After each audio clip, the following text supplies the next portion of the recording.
in Horry County. Um, I'm excited today. We're going to start the show after we do our little introductions with something from a guy that I think everybody's heard, and this is one of his new songs, and I really like it. So anyway, I'm going to introduce myself. I'm Shannon Gray, and this is my co-host. John Cummings, good morning. Good morning, and this is Palmetto Politics, and here is the guy that I think you guys should hear. He is pretty amazing. Oliver Anthony. For my old dogs and the good Lord, they'd have me strung up in the psych ward. 'Cause every day living in this new world is one too many days to me. Son, we're on the brink of the next world war, and I don't think nobody's praying no more, and I ain't saying I know it for sure. I'm just down on my knees begging the Lord to take me home. I wanna go home. I don't know which road to go. It's been so long. I just know I didn't used to wake up feeling this way, cussing myself every damn day. There's always some kind of bill to pay. People just doing what the rich man say. I wanna go home.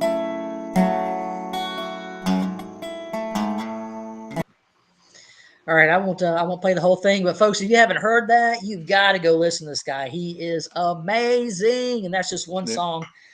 The Rich Man from north of Richmond, that's an amazing song too. And I saw that he canceled concerts because of the Yes, they prices of the charge too much. tickets. He said they charged him, so I won't have any part of that.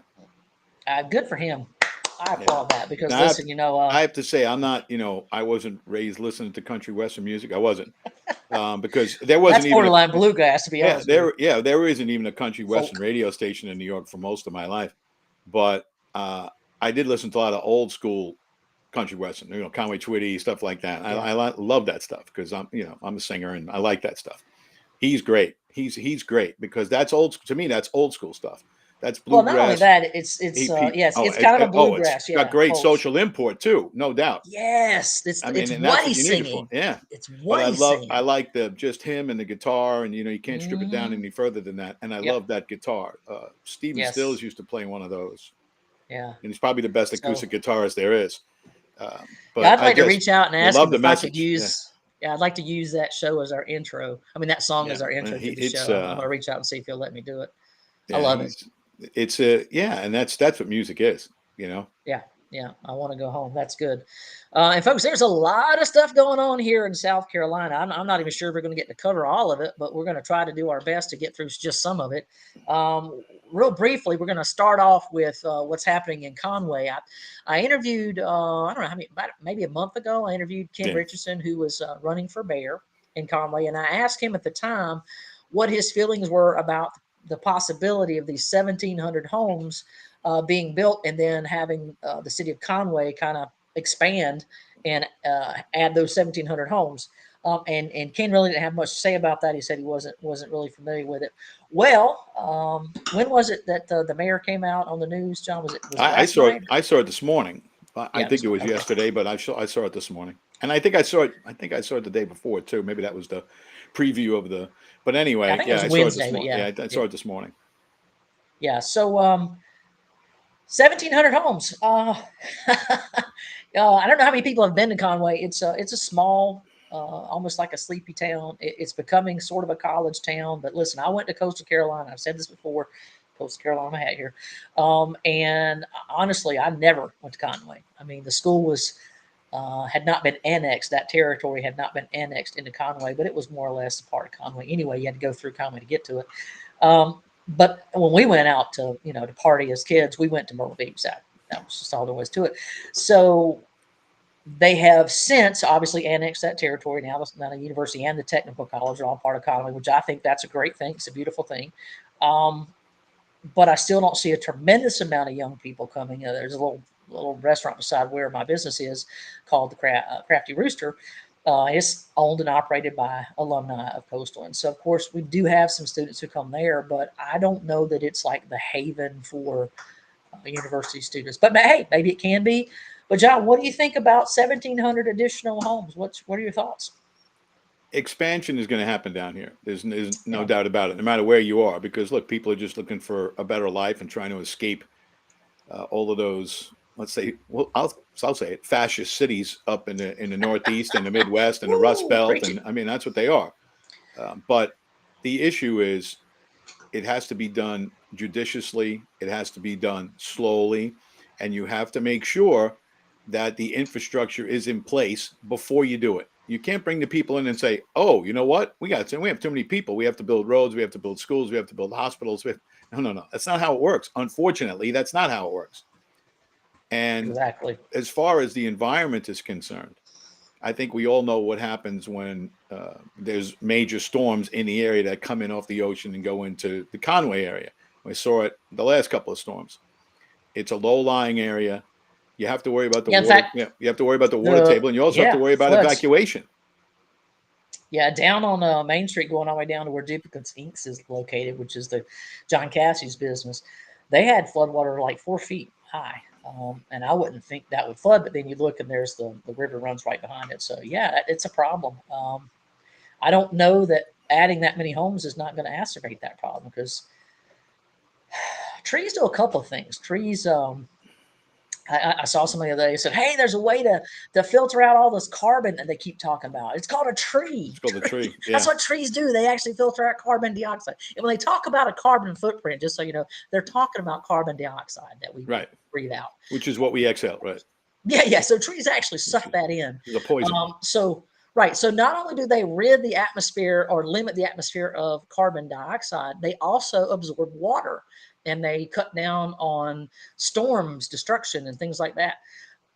But if you keep cutting them all down, because every time they build these homes, they don't. It used to be like if you go over to Myrtle Trace, if you're familiar with the Horry area, you go to Myrtle Trace, you'll see that they actually put the houses in the trees. They built them and left the forest kind of around. Now they just come out and they clear cut. They just chop it all down because they Oh can put yeah, in more houses, and they do more clustering. And I don't think that's a good thing. I really don't like where I live because of that. Because there are no trees, and they're like, oh, don't plant any trees. I'm like, no, I want to plant trees. This is horrible. There are zero trees in my neighborhood. They've cut them right. all down. That's not a good thing. And that's just one concern I have, one minor concern I have about having that many homes come. But I think, the points you made about schools, I don't know. I can't cite to you right now what the situation is with the Conway schools, but I know that in Horry County at large, I think most of our schools were sitting at 95% capacity. Some of them were over 100% capacity. And I doubt very seriously that Conway is any different, or Aner for that matter. Yeah, and if, So, like I said, if you bring in all of these people, you say, well, we're going to expand the tax base, and then we'll have more money, and then we could build schools, and then we could build hospitals. And okay, but you have to get the people to move here and start collecting those taxes. And then what are you facing? Overcrowded schools, overcrowded hospitals, overcrowded, not all improper yeah, infrastructure. yeah, And so infrastructure's gone down. it's always the reverse. You need to Hmm. be a forward thinker. You need to plan ahead. And unfortunately, when expansion is involved, you don't have the money to put the infrastructure in place until you get those 1,700 families to move in. So, I right. know, I know. So if you do it, you're kind of in a catch-22 there. If you do that, if you allow for that expansion and everything, you got to face the facts that it's going to be tough sledding for a long time until you catch up. And guess what? You never catch up. Then you end up raising Well, taxes on the people that are there. yes. Yeah. And what's interesting is that here on Forestbrook Road where I live, they've had it. I think it was ride 3, now ride 4. We're going to be at ride 15 before long. That this was supposed to be expanded to a 4-lane. They're also going to add in the bike lanes and all this other stuff. I don't know if that's realistic or not. But in order to do that, there's a fire department here. And so they're going to have to move that fire station to another location. And they designated that over near Arrowwood. And so I was driving through that area, I don't know, about 3 or 4 days ago, and they've actually not only broken ground, they've started building. I'd say they're probably 50 to 60% complete on that. So that has to be finished. This fire station has to be shut down so that they can then obviously take that land and expand the road. So I don't see that expansion happening for at least another year, because in addition to taking out the fire station, you got to take some houses too. And as you and I both know, property values here have skyrocketed. So what was estimated to be the cost of expanding the highway, what, 5, 6, 7 years ago, has definitely gone up, maybe even doubled. Probably So I more don't with know the if the money, materials. Yeah. yeah. So I don't know that we even have the financial resources to do everything that they promised, but I would be happy if they put in just a third lane so that you had like a turning lane to get people out of the road whenever they're when you're trying to make, a left or right. You can get in that turning lane to do it. So we'll see how what all And happens, but it's and interesting. one more thing, as is the case with all expansion right now, Yeah, the if you look at the mortgage industry right now, requests for mortgages are at an all-time low. They've yeah, dropped, the bottom fell out. And yeah, what we're dealing with partly is that you have the housing prices are extremely high and the mhm, mortgage rates are extremely high. Usually that doesn't mhm. happen. Usually what happens is the mortgage rates go up Right, and then and mortgage rather the housing market, the prices go up and then the mortgage rate starts to come down or vice correct. versa, right? And it all Vice bounces versa. out. Right, Well, that's not happening right now. right. Right now you have record high prices on real estate and you have mortgage rates that are going through the roof. So ultimately, and I'm sure we've all heard this, no matter who the candidate was, by 2030 most people think that 70% of the homes in the United States are going to be owned by big companies and not by individuals. Yep, correct. And that's because you have these big companies like BlackRock and Vanguard and State Street and all of these companies, which are really all one company if you think about it. Right. You'll own nothing I in hate your life. this Right. is Yeah, I Oh, hate this is absolutely. backwards, but that's where that information that John's talking Yeah. about is laid out in great detail. I cannot stress this enough. Buy this book, read it, And buy if it, you know it. right, and if you look around at the building industry, you're trying to probably saying to yourself, well, wait a minute, nobody's buying houses. Why are we still building houses? There's your answer. It doesn't matter that people aren't buying houses because people aren't going to buy the houses. Right. Ultimately, it's going to be big BlackRock, companies. Vanguard, Yeah, all these major companies. corporate America is going to buy the Yeah, houses. and then So they're then going what to do you rent them have? back to you. Then you have rentals. And I hate to tell you, but it's human nature. People do not take care of rentals like they take care of their own homes. Most people. Not only that, they can put things in your rental agreement, things like you can't have pets, you can't own any Hmm. kind of pets. They might even be able to say you're not allowed to own weapons in this private property. It's private property. I can put up a no carry sign at my business and prevent people from carrying. That's not going to happen because I Right. carry. And then, right. So, And then you have the other yeah, part of it, which we talked about the other day in the show, is this whole plan that Duke Energy is doing. yeah, Going to spend $130 billion over a 15-year period to try to switch us over to mostly yeah. solar and wind. And okay, so you're going to increase the That's, amount of people, that's right? You're going to unbelievable. increase the amount of people coming in, and one of the reasons they come in is because you have low energy costs here. So you're Yeah, going to yeah, increase the amount of people coming in. You're going to reduce the amount of power that you're going to produce, and then you're going to go, oh my goodness, why are we having brownouts and blackouts? yeah, Because you don't have the proper infrastructure. And here you have Duke Energy right under the nose of our yeah, Republican legislature, right? You have Duke yeah, Energy going to go green and raise their prices through the roof. And estimates are that your energy prices could be, 13 years from now, 15 years from now, your energy prices could be 10 times what they are now. It's funny she mentioned our Republican legislature, because Tuesday they had a meeting in which they wanted to sit down with all of the major players and kind of rehash out, do an after action report, or after action review rather, of how we handled or mishandled COVID-19. And you and I talked about this. There was the head of DHEC for South Carolina, appointed by the governor, and let me show you this guy. Dr. So Simmer. here we go. Check him out, folks. Dr. Edward Simmer. And take a look there. What the heck? That's not an old picture. That's from Tuesday. No, that's from That's Tuesday. not a picture from 2020, folks. That's from Tuesday. Yeah. Now, and Okay. he didn't have COVID. And I don't know that there's any kind of major, oh my God, COVID's killing everybody. But his wife, he said, his wife had a weakened immune system or something. So he needed to wear that. This, folks, is what we call theater. This guy is trying to create the sense of fear, and I'm not here for it. I'm tired of this crap. So Governor McMaster, here's the first thing you need to do. You need to fire this guy.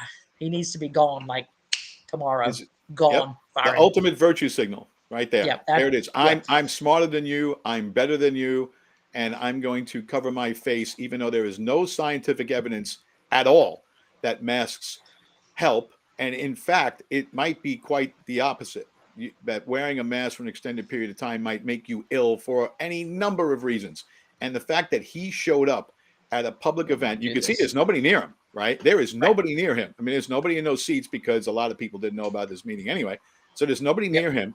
And he's going to stand up in front of the entire state and on television and wear a mask. You know what? The next guy. Bring the next doctor in, would you please? Yeah, next guy. We don't need this one. We need somebody who's serious. Now, I want to point out something that John mentioned. On Monday night, we had our HCGOP meeting, and we actually had someone come in and give us a terrific overview of kind of what happened and with the pandemic and everything else. And we were talking about this afterward. The South Carolina Department of Health and Environmental Control. Control, yes. You got to change the name. Sorry. Yeah, if you don't know, they actually have a significant amount of control. Believe it or not, somehow our state legislature allowed them to have basically unconstitutional powers, because the only institution that should or can make laws is, John, help me out here. What's it called? I think it's called the legislative branch. The legislative branch. And DHEC is not a legislative branch. In fact, it's not any of the three branches. It is just a bureaucratic agency. And so it does not have the constitutional authority to make laws. Not only has our state legislature ceded that power to them, they've also granted them oversight of laws that the state legislative does create. The DHEC folks can look at it and say, oh, we don't really agree with that. That's not really what's appropriate for the health and environmental welfare of South Carolina. So, no, that can't be a law. Now, you may think, what's the big deal, Shannon? Why does that matter? Well, folks, it matters because these are the folks who go out and make these emergency cases for why we need to shut down, for why we need to mandate, for why we need to wear masks, for why we need to get jabs. They're the ones that do that kind of nonsense.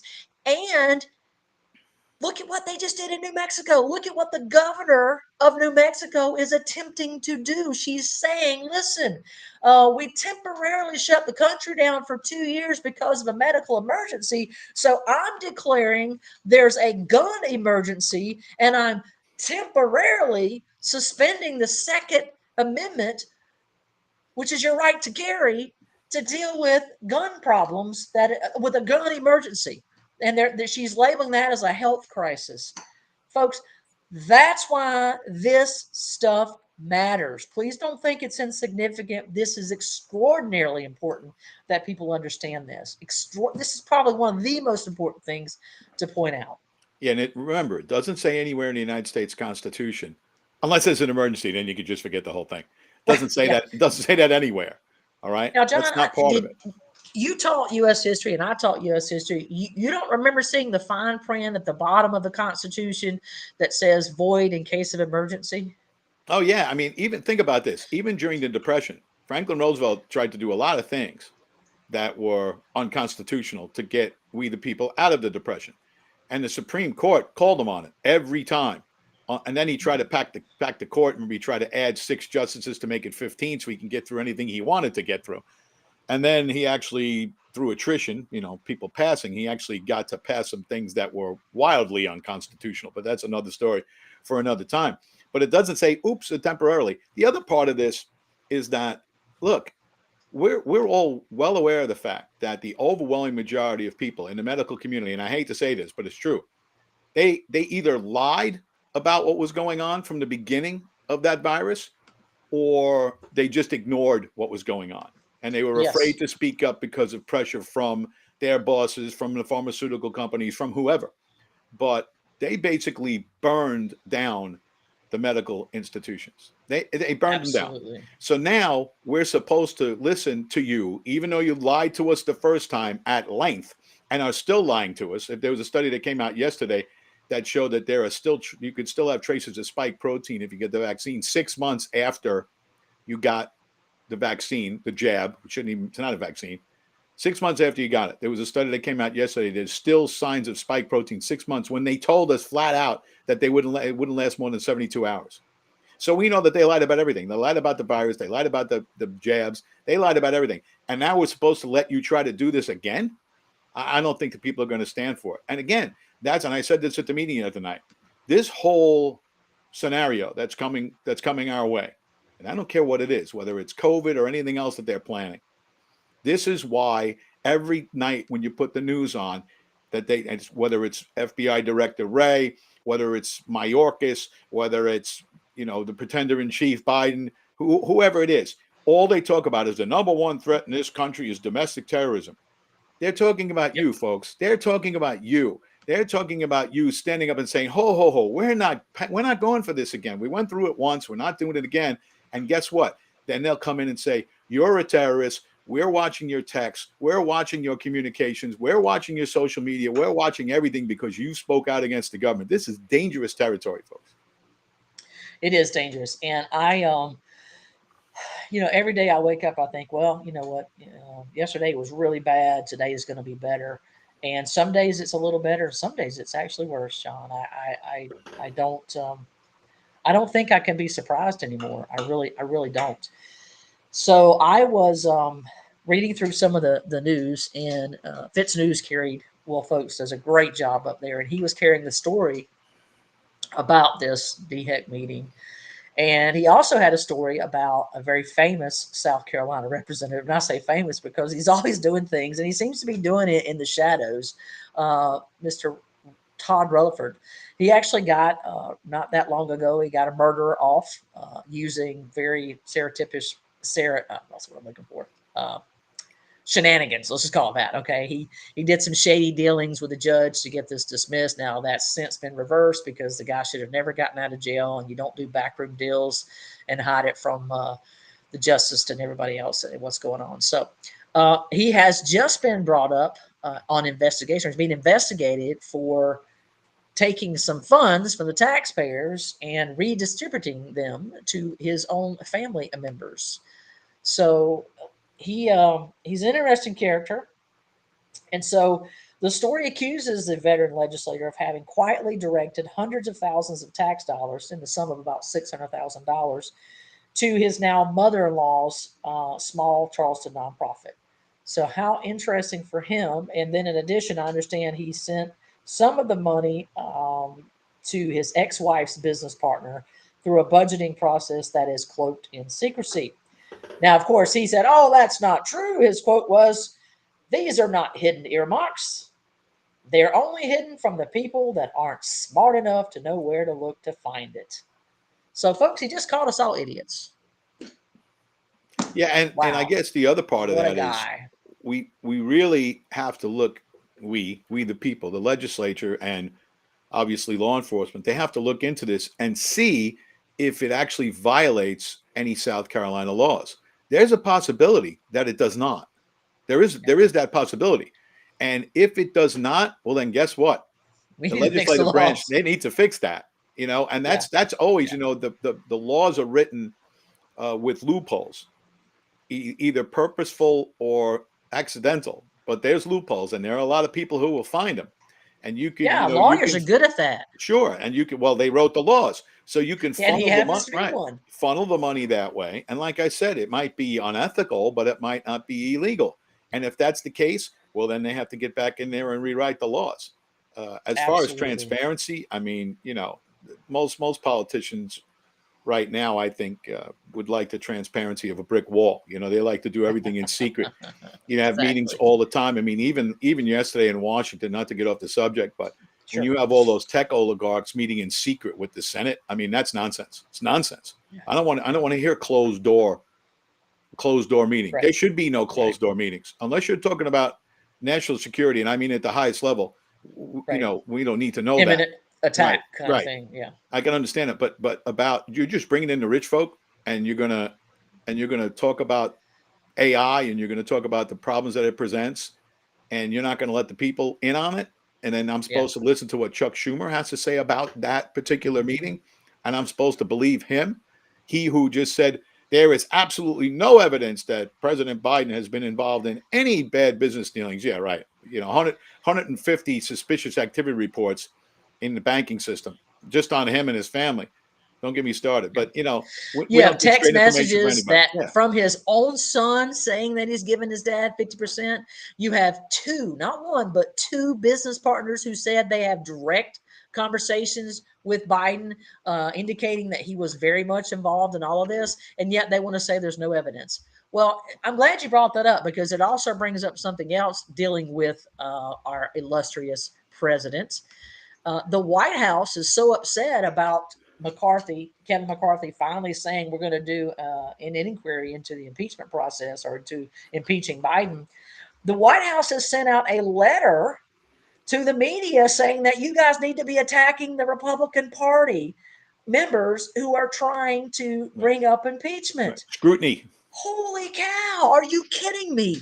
Listen, this is such clear evidence that the media is just another wing of the Democratic Party, pure and simple. Right. So As if is there's big tech. anybody Yeah. out there, who still watches any of it, I don't care if it's Fox News, whatever, turn that garbage off. You need to start reading for yourself. You need to start checking out books. Okay. I just told you, You Will Own Nothing. There's another one called Live Not by Lies. Now, this book, You Own Nothing, is a recent book. Live Not by Lies is a recent book. There's another one out there. I talked to you about it, The Naked Capitalist and the Naked Communist. There's another book called Bending the Twig. Okay. There are so many great books out there. And you can kind of tell I did a little bit of reading and studying in that one, John. I got a pages marked, but it is imperative that you know what's going on in the world, because if you don't see it when it gets here, you're not going to recognize it. There are dozens and dozens of dissidents, I guess you would say, from various communist countries who are in the United States, and they're making it their primary objective to go around and share that what is currently happening in the United States is a precursor to communism. Now, I'm going to give credit where it's due. Barbara Arthur, when she ran for Congress, she ran on basically one thing and one thing only, and that is the threat of communism. Now, a lot of us kind of poked fun at her a little bit because she didn't talk about anything but that. But the fact of the matter is, she's not really wrong. They always say follow the money, but what really needs to be happening right now is if you follow the details, it all leads back to the same thing, and that is communism. Okay. They are trying very, very hard to lead us down this path to get us to that point. And we are really on the precipice. Again, I'll say it again. You got a guy, Dershowitz, who is a Democrat, voted for Biden. I know it's hard to imagine anybody And he could said do he'd do it that. again. He said he'd And vote he for said Biden he would again. do it. Yeah, would not vote for Trump again.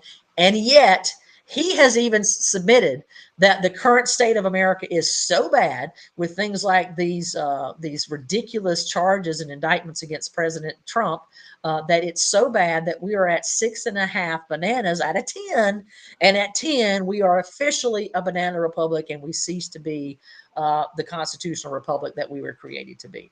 Folks, that ought to scare you to death. So, of It should course, scare you to action, actually. yeah, really.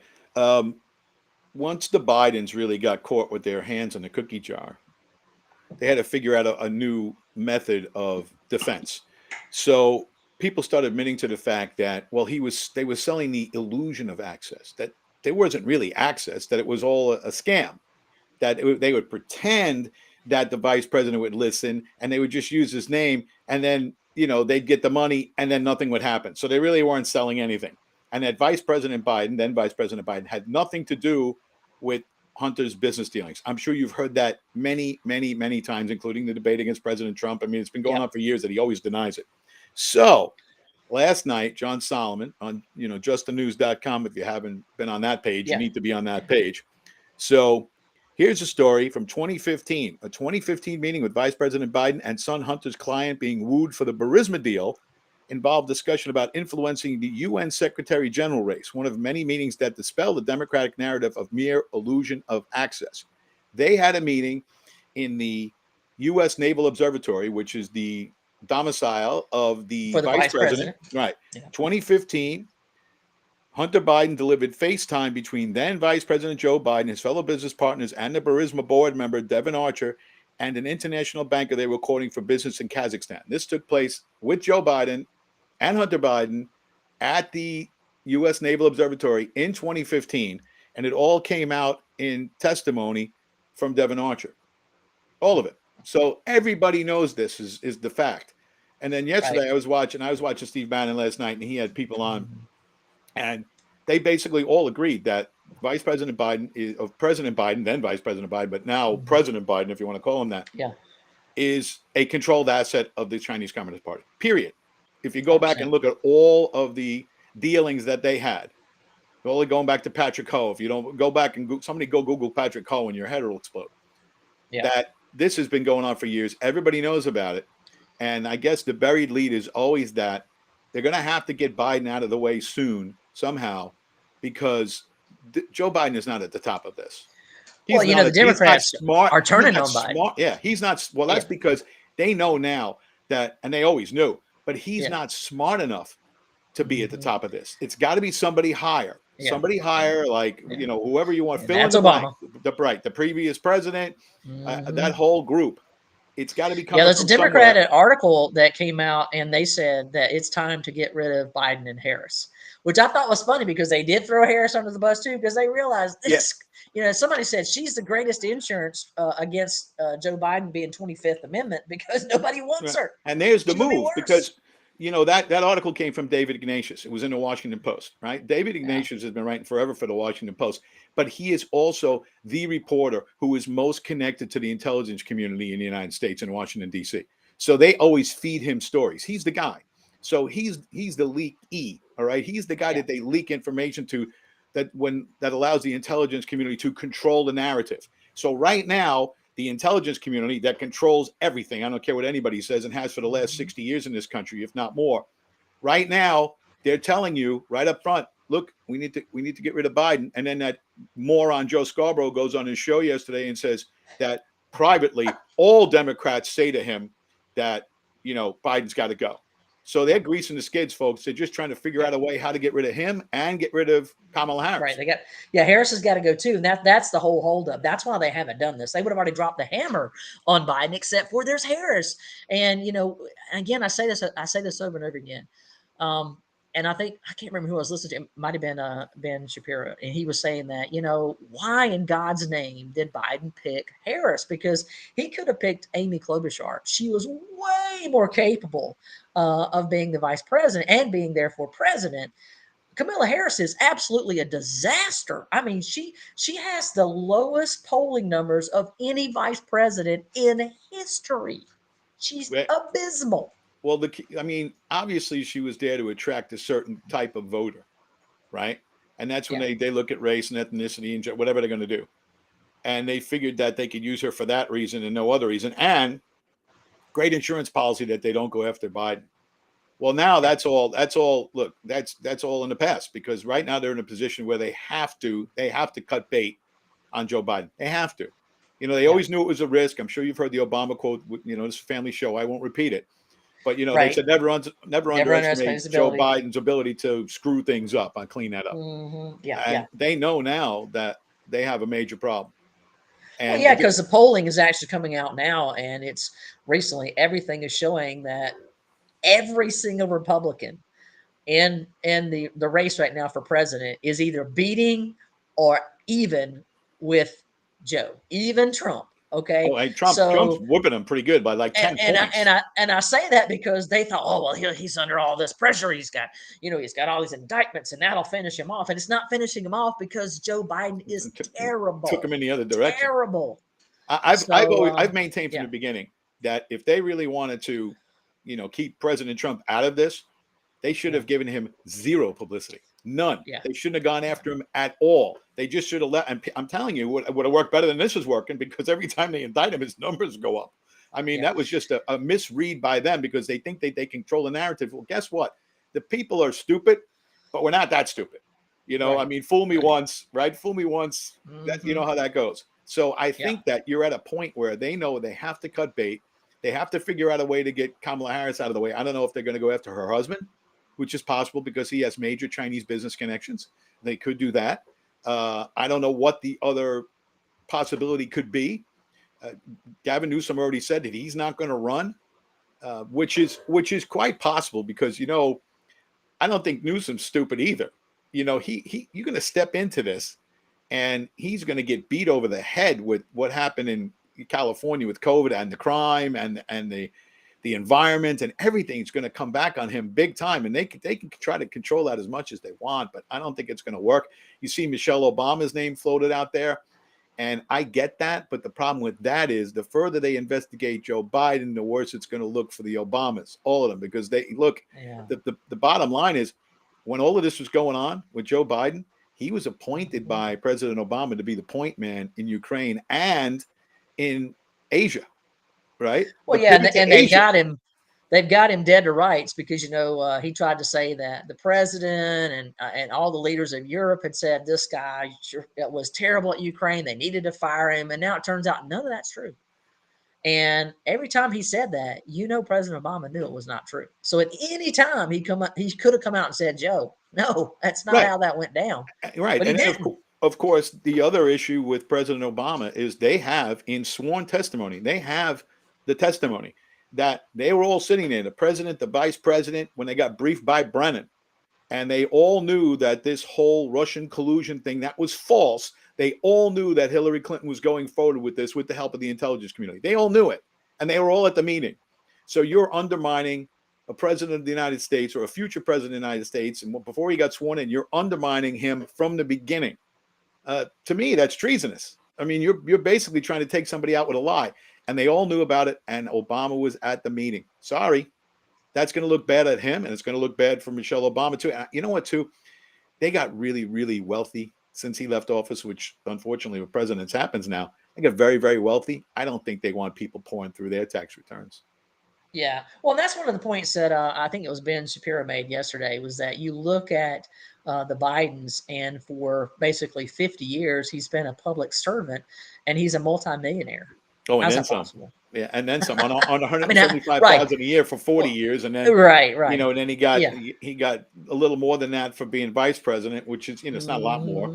And then he's gotten 400,000 a year plus 50,000 in expenses to be the president. And you're worth how many millions of dollars? And it's not $10 million, folks, that he's worth. He's worth hundreds of millions of dollars. He's got homes everywhere, and it's all grift. And the other thing too is that this all goes, the further you go back, this is all going to go to the Clinton Foundation. They got tons of money from Ukraine too. That's what that color revolution was in 2014. And then the other part of this, and you see the Republicans are very, very hesitant to touch any of this. Because some of them are in it too. Well, especially when it comes to Ukraine. I'll point to that picture the other day that we saw with the Ukrainian spy, the neo-Nazi guy, with Lindsey Graham and John McCain in Ukraine, saying your fight is our fight. Wait a minute, you're standing there with a Nazi and saying your fight is our fight? Well, follow the money, folks. And you know what, too? You can follow the experimentation with biological warfare is too, right? Gain of function research going on in Ukraine. All of these labs that the CIA had over there, because Fauci was told by Obama, and I'll give Obama credit here. Fauci was told by Obama, you got to shut this stuff down. This is dangerous. We can't be doing this. So what did Fauci do? He just rerouted the money and sent it out to private concerns that then funded Wuhan and the labs in Ukraine. Right. Yeah. It's it's such a web, a weaving web of lies. It is, and corruption and graft. It is unbelievable.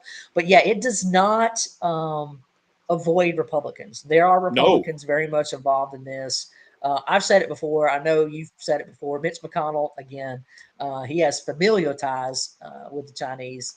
With his wife, who was the Secretary of Labor, by the way. Yes. I mean, it is so bad. So bad. And that's why you have all the Republicans trying to stop Trump. That's all it is. And I'm telling you, people say, well, personally, they don't like, it's got nothing to do with personalities. It has nothing to do with personalities. They know if they continue to peel the onion, they're going to find more onion, but they're going to uncover some people that just don't want to get uncovered. So you have, and I made this point yesterday with a group of people.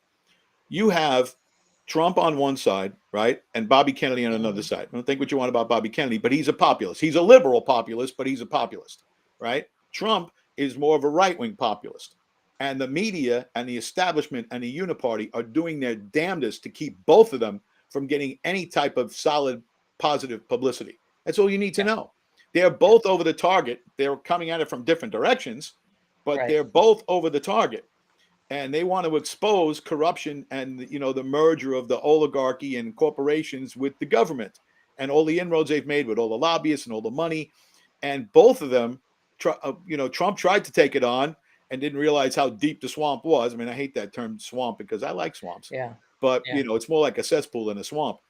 Yeah. And Bobby Kennedy comes at it from the other direction. Look, he's been suing big corporations his whole life.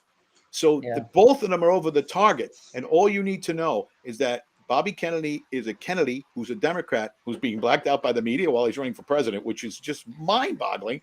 And Trump is they're trying to take him down on the Republican side of things. So all you need to know, the Democrats are taking down one of their own, the Republicans are taking down one of their own. That means that they are both probably over the target. Well, the DNC has actually put some rules in place that say that if you don't abide by what they instruct, that you will not be allowed to be on the ballot. So if you want to run, Kennedy wants to be on the ballot, they're literally blocking him from appearing on the ballot. And he said, "Look, it's rigged. It's rigged." I thought with Bernie Sanders, it was absolutely rigged with Hillary. I mean, there's 100% evidence of it, totally rigged. No doubt. But they paid him off, so again, he's happy. He's happy. He got 3 houses. I think again that happened again with Biden. They rigged it again. So it's very clear that they will not allow anyone else to come in and take the top of the ticket unless it's someone they sanction, and they will not sanction Robert F. Kennedy. That's not going to happen. So right, and it's it's also why they moved the primary to South Carolina first. The Democrats, because there's a very good possibility. People think I'm crazy, but there's a very good possibility that Bobby Kennedy could beat Biden in New Hampshire. I mean, he's a Kennedy. He's in New Hampshire. He spent a lot of time up there, and obviously he doesn't lack for a name recognition. Well, he's polling fairly well. He's polling very well, and they don't want to let you know that. But they've set it up in such a way that he could actually win 60-40 and lose the delegates. It's not a popular vote because they have super delegates and all of this other nonsense. Well, they've actually, the DNC said they would not give the delegates to any candidate if they won and didn't follow their rules. Right. So it's like, he said it. He goes, "You guys have rigged it. It's a rigged election." And I don't know. I don't know how this is going to turn out. It's not. I think we can all agree it's not going to be Joe Biden. It's not going to be. The people who are polling Trump against Biden or whoever, it's not going to be Joe Biden. If you've seen him in the last couple of weeks, I mean, he has been a mess, and they've covered for him as much as they can. He was never the sharpest pencil in the box, and he was always liable to, come out and lie. I was going to say, spew falsehoods, but no, he lies. Yeah. The thing that he did the other day in Alaska when he said that he was at Ground Zero the day after and saw the death and destruction. And when everybody knows and they have him on video at the Senate, speaking at the Senate, he's just, he's gone. Well, what about the fact that he opens that speech up with a joke about the basketball? And and that's why, people were up in arms that he didn't go to Ground Zero. That's why he didn't go to Ground Zero, because they couldn't risk it. They couldn't risk him going off the script and telling a stupid joke or making a stupid claim, because you know what? The media couldn't cover up for that. You're at the 9/11 ceremony. Guess what? You're not covering that up, folks. If he's speaking in Alaska, you can make a little story about it and you ignore it. Not if he's speaking at the 9/11 thing. It was bad enough that Kamala the cackler was there laughing at the ceremony. I don't know if you saw the thing with Giuliani. Giuliani left. He had to leave. He said that he said that he couldn't stand there anymore with a group of people who were just there sullying the reputations of everybody that died that day, because that was the group that believes in open borders. So you have these terrorist attacks that went on, killed 3,000 people, and how many more people from cancer-related, issues since. And not to mention all the soldiers that ended up going to war over right. that. He said, I couldn't stand there anymore. I couldn't. So he and Bernie Kerik left. They just left. And besides the fact that they have them all the way in the back, If you don't care what you think about Giuliani, that day he was right in the middle of it. Yeah. I mean, a lot of people thought he was dead. He told the story. Governor Pataki, they lost contact because of the phones. But he and Bernie Kerik went into a building, hid behind a wall, and they were very fortunate that they got out at all. And Governor Pataki thought that Giuliani and Bernie Kerik were dead. Yeah. So Giuliani was there, no matter what you thought about it, and he had to run the show. And for what it's worth, they did a pretty good job of doing it. Yeah. But you put him in the back because you don't like what he's doing. But the people that were up there representing were a disgrace, absolute Yeah, disgrace. absolute disgrace. It's just shameful. The whole thing is shameful. Now, I'll tell you how bad that Biden has gotten is my husband, who is a straight shooter. He rarely sends me any kind of political jokes. I mean, like I could maybe on one hand count the number he sent me. It's probably like 2 or 3. So he sends me this text message the other day, and I completely read it, thought it was true. He said, "Did you hear that they had to take President Biden or prevent President Biden from speaking at the 9/11 because he kept telling people that his son Bo had charged the the cabin, the pilot's cabin on 93 in Pennsylvania, and that's how he died." And I was like, "Oh my God, are you?" I totally believed it. I'm like, "It's something he would do." I know. And he goes, "No, I was just kidding." I'm like, "But I mean, it's Well, literally something I could see him doing." oh, it's the Um, the Babylon Bee. I'm sure everybody's familiar with that. It's one of the yeah, great satirical, sarcastic yeah, sites of all time. And they put up a story the other day saying that uh, President Biden, the pretender in chief, uh, started his speech by relating the towers coming down to a time when he was playing Jenga and everything fell. So, yeah, I mean, yeah, yeah. it's a very critical observation, but you have to look at it twice to make sure that it's not actually It's true, not because what he true. says, Yeah, some of the things he says are so outlandish. Even the story about his son Bo dying in Iraq. I mean, the guy served his country. God bless him. He died from brain cancer. Could have been from exposure to chemicals over there. I mean, you never know. But he always says that his son got killed in Iraq. It's not true. How do yeah, you lie yeah, about that? yeah. You know, Well, you know I, what I the don't even problem have is words for how when bad this man is. when you're that type of liar, right? He's a congenital liar, and you have dementia. That's not a good combination. No, Not a good no. combination. He can't keep track of anything.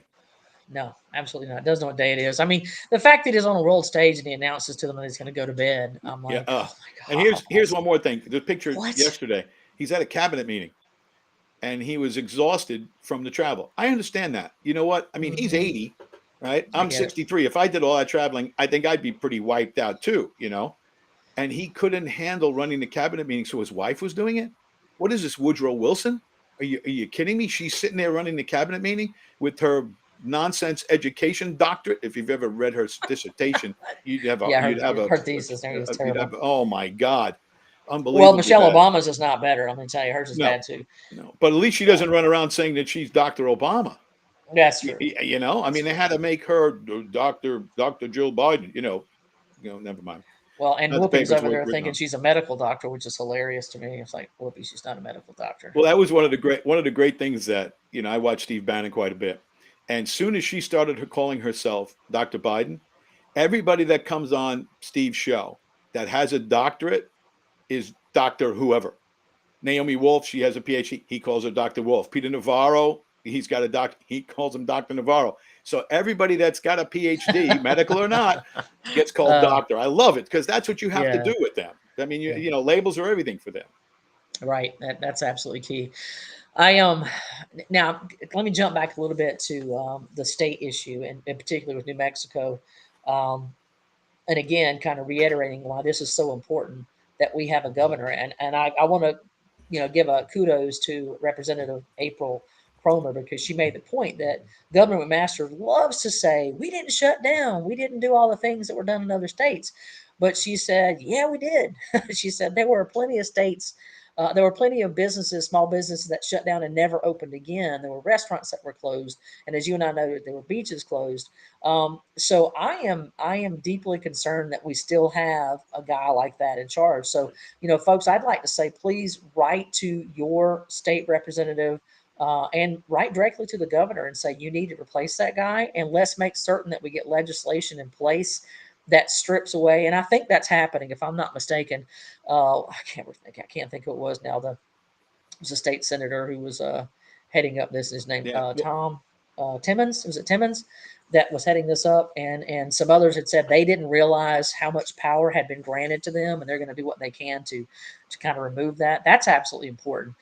This is how we get ourselves into positions of disaster. now, This is how the communists can have an opportunity to get a root in oh, yeah, and grow. all of those DHEC rules, and I call them rules and Yeah, not laws. yeah, they're not laws Um, or rules. they expired December 31st of this year. Yeah, the 20. I thought it was a or is it 24. 2024? I thought it was Well, 2024. they Yeah, better change them fast then, yeah, because yeah, absolutely. when you have a DHEC, like I said, control, emphasis on the C in DHEC, Yeah, control, when you yeah, have them in a position where they can override the will of the people because of they think yeah, they know better, well, we all saw how that worked out. I mean, yeah. you know, they lied from the beginning, right from the top, from Fauci down, everything was a lie. And Hmm. now you don't know who to believe about anything. I mean, that's the sad commentary, is that they basically, like I said, they destroyed the medical community. Destroyed. I mean, who do you But trust? yeah, and one of the guys that came on, I'm so forgive me for not remembering all the names, folks, but you can Google this and kind of get the information. There was a gentleman whose brother had AIDS back in the 80s, and he took AZT along with a lot of other AIDS patients. And at that time, Fauci came out and said this is a safe and effective Mm-hmm. drug Mm-hmm. for AIDS, and it was killing people. Now, I mean, he took a clip of Fauci then. He was young, dark hair, Right. everything else. And then he showed a clip of him saying the exact same thing about the vaccine. Or it's not even a vaccine, about the mRNA shots that they were Right. making people take for COVID. He was saying the exact same thing. And it is the exact same thing, because AZT was not safe, is not safe. Neither is this vax nonsense. It is an experimental drug, and it needs to be 10 years in a lab. Let's make sure it's not going to cause any terrible side effects. So that's what I And know. a couple That's of my things in that, opinion. yeah. Oh yeah, and a couple of things on that point. It shows you the power of the media Yeah. with controlling messages, because the gay community at large, Yeah. when they saw Tony Fauci again, rise, he comes out of the ashes, right? He's been there the whole time, but he's going to run the COVID-19 response.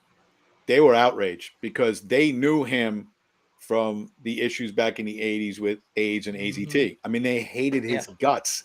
And they tried to get the media to say, hey, look, this guy, you have no idea what he did to the gay community. And the media, who you would think would ally with the gay community, said, oh, no, Right. we're not covering that. We're simply not Yeah. covering that. The other part of it is that now we know for a fact that they could not get emergency approval for this quote unquote vaccine if there were, in fact, Treatments. drugs that worked, Yep. off-label drugs, namely hydroxychloroquine and Ivermectin, ivermectin, right? So they knew hydroxychloroquine. that Yeah. they were having success with that. So they had to go out with the media, and that's Fauci and everybody, Hmm. Yep. trashing those two drugs, even though Yep. one of them they won the Nobel Prize for medicine with. Ivermectin. It was ivermectin, Yep. right? They won a Ivermectin. Nobel Yep. Prize, and it helped with all types of things. But if you could go Hmm. off label and prove that these things were helping, then you couldn't get the emergency authorization for this quote unquote vaccine. They all knew Yep. that. And that's why they trashed it. And the media was in on it, and it all came from Fauci. Yep. It's I mean, it is something, and I again, people have to do their own research, and it's not easy to do the research because Google and other agencies do their very best to suppress, destroy, delete, whatever, refute anything that you put out there. I mean, the fact checkers have just gone berserk. I saw someone put a meme up and it said, "You're about to find out why your grandmother used to save aluminum foil and bacon grease." And there was a fact check on that said this is false information. There's no evidence to show that that was ever done. And I'm like, I know, because my Yeah. grandmother did it. She still did it. My Yeah. mom, she doesn't keep the aluminum foil, but she does. Well, some she does. Some aluminum foil she does, but she definitely still keeps the bacon grease. That's a fact. That's not a. We had freedom gardens. I mean, what are they talking about? That wasn't a fact. It's like, who was your history teacher because they sucked at their job or you were a terrible student? I saw something. The Total Twins were advertising their book, and that was written by our man Rush Limbaugh. And the guys doing the advertising said that there was a recent survey or study done that eighth graders, only 13% of eighth graders actually have a sufficient knowledge of U.S. history, which explains exactly why Generation Z has no understanding of our history and doesn't understand that we're in the midst of a Marxist takeover. And Marxist is just code for communism. Yeah. Yeah, just kind of as a quick aside here, I always wonder why we don't call it the Marxist Engel, because Yeah. I guess Marxist sounds better than Engelist. Yeah. And we Frederick know. Engels was really one of the major Yeah. proponents of that. So And we know where that came from, and that was the yeah, takeover of the textbook companies during the Obama administration. I mean, that's where it started. That, I mean, was it going on before that at higher levels? Yes, it was going on. But sure. when it comes to primary and secondary education, that's what they do. And look, I mean, Here's the buried lead. That's why they want universal pre-K. They want to start Yeah. brainwashing your kids when they're 4 years old. They even have 3-year-old programs in many cities. So you can just dump your kids off and let the government raise your kids. And then you wonder why the kids don't like the government, because they've been told not to like the government the entire time. Now, is the Yeah. government The whole, perfect? No, but it's the best. It's the best governing document ever drawn up, the U.S. Constitution. If we lived by it, yeah. we probably have far fewer problems. Let me see if I can find. There's a couple quotes that I found really really interesting in the book I'm reading right now, or rereading actually. Um, the naked communist. One of the things that he notes in there is the fact that Marx and Engels believed that women should be essentially somehow they deemed it if you were married to a woman, you owned the woman. That's kind of Right. how they said it. And they didn't believe in private property. So women would no longer be wives of a single person, but they would become property of the state, of the nation. Now, I don't know about you, but as a female, I don't want to be the property of nobody. So they actually believe that that's how that should work, and that women should then be basically what's the show with the red things and the white hats where their sole purpose was to have children, to Right. procreate and have children. Breeders. Right. Yeah, Breeders. breeders, exactly. You're going to have a child, and then after the child was born, within 6 weeks or so, once it's weaned, if you will, then the state would take that child and raise it and train it in the communist um, views. So if you think that's a good idea, I cannot just no, it's not. Um, Real quickly, we just got a couple minutes left. I want to cover something for all those individuals out there who don't understand that political campaigning and door knocking and canvassing of neighborhoods is completely and utterly constitutional. It is not solicitation. Um, just want to give you this. The Supreme Court back in 2002, in a case called the Watchtower Bible and Tract Society versus the Village of Scranton, which is this is HOA in Ohio, said we don't want these folks soliciting, and they were trying to require Jehovah Witnesses to have a permit to come knock on the door, and the Supreme Court said no, we can't do that. We have freedom of speech and is protected. Religion is freedom of religion is protected. So they said the U.S. Supreme Court ruled Monday that politicians, religious groups, the Girl Scouts, and others have a constitutional right to go door to door promoting their causes without first getting permission from local officials. By an 8-1 vote, the justices struck down an ordinance passed by a tiny Ohio village requiring anyone who wanted to knock on people's doors, whether to sell a product or promote a cause, to get a permit first from the mayor's office. The strongly worded decision raises doubts about similar local ordinances in California and other parts of the country, and is likely to discourage other municipalities which have been considered restrictions on door-to-door solicitors. Now, what they argued is that if you are coming not to solicit money, but to solicit ideas, if you will, like, do you believe this? Would you Or be votes. open to hearing me? Right. Or votes. You have a constitutional right to do so. Now, you also have, as a homeowner, have the constitutional right not to open the door. You can choose to not open the door, or you can choose to open the door and say, go away, and they have to go away. Now, if you say go away and they don't leave, then you can call the cops, and it's trespassing. It's a whole different thing. But people have the right. I can't tell you how many times I knocked on doors while I was campaigning, and I'd get some disgruntled homeowner who would say, there's no solicitation in this neighborhood. I'm like, I'm not soliciting. I'm here talking to you about, a political campaign. It's totally different. It's not solicitation. You can't do that here. Yes, I can. It's perfectly legal. So I'm just going to print this Supreme Court case out, and I'm just going to hand them copies when they say that and go, please read this and learn the law because you don't know it.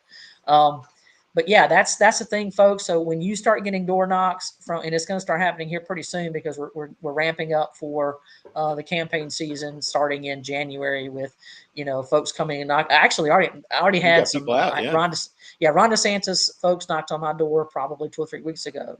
So again, you, especially with today's technology, you got Ring doorbells. You don't have to open the door. There's nothing that requires you to open the door, but please do not use that tired, you can't solicit here. I'm not asking you for money. I'm not trying to sell you anything. I'm trying to talk to you about getting involved. And you better get involved. You should talk to the candidates knocking on the door and ask them where they stand on the issues. Ask them where they stand on the idea of, gun rights and free speech, and did they agree with the mask mandates and so on and so forth. You need to know that, and then please, for the love of God, be registered to vote, and then go out and vote. That is absolutely essential if we're going to Right. save our country. Now, I think there's an issue. I might be wrong. I think there's an issue if you knock on the door and they don't answer. I don't think you can leave anything. Then No, it's you can. soliciting. If you can, you leave a No, pamphlet, or yeah, I don't you think can. you can. Yeah, you Okay. can. You can. Even You as can leave long it as on the it's door. not, as long as it's not sales. Right, correct. Cannot be If sales. You you're right, cannot. you can't be If you're selling right. them anything, So if you're, but vacuum cleaner sales and all if that. you're campaigning, and Yeah. your pamphlet, right? We used to call them Yeah. palm cards.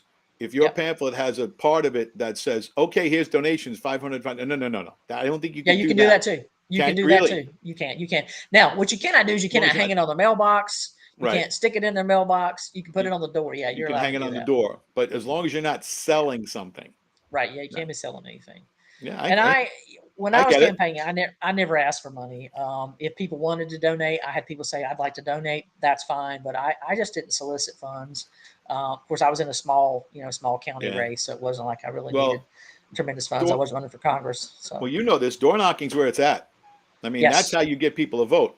Unfortunately, when I ran, there was no door knocking because I ran during COVID. during COVID. We Yeah. couldn't knock on anybody's door. I mean, we had people on the street. I tried to talk to Yeah. people on the street, and they go, no, like like I had leprosy. 6 feet, Yeah, 6 feet. yeah, that's what it was. People like, you're invading Yeah. my space. Okay, invading your space. I Yeah. just want to say hello. So that was a Yeah. whole other trip. But Yeah. Well, folks, it's been a great day. We have come to the end of the hour, and I just want to thank you for jumping in. Please like this page and share this video so that we can get more folks involved. And again, if you have questions, ask questions. Comment either on Facebook. You can comment on X, which is no longer Twitter, X, whatever you want to call it. You can comment on the YouTube page as well. call it Thank you so much for Twidex. watching. Yeah, TwitX. What else? Twidex. Yeah, X Twitter. What? It's X Twitter, I guess. Right. It used to be Twitter. Now it's X.